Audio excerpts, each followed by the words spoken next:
السلام عليكم وأهلا بكم في نبض الفن.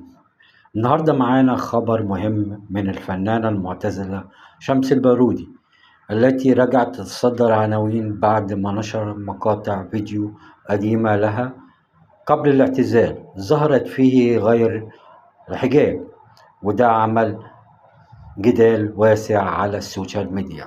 لكن الفنان عمرو حسن يوسف ابنها حسب الجدال في مداخلة مع برنامج كلمة أخيرة، وأكد بشغل المقاطع إن والدته مش هترجع التمثيل نهائي، وقال حتى بنسبة 1% مفيش احتمال ترجع، لأنها اختارت حياتها بشكل مختلف وبتعيش حياتها الطبيعية، مش داعية ولا شيخة، لكنها بسيطة قررت تبعد عن الفن وتتفرغ لأسرتها.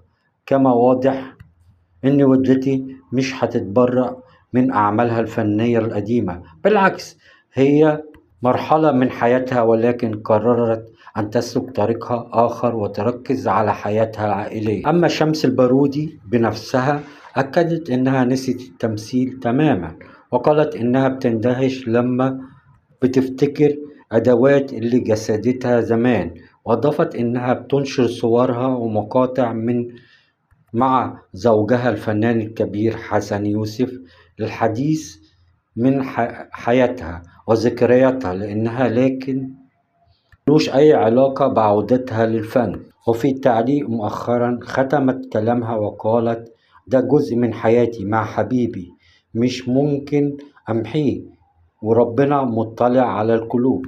وبكده تكون الحقيقة وضحت. شمس البارودي ما زالت متمسكة بقرارها الاعتزال، ومفيش أي نية إلى الرجوع. شكرا لمتابعتكم، ما تنسوش تعملوا لايك واشتراككم في القناة عشان يوصلكوا كل جديد من نبض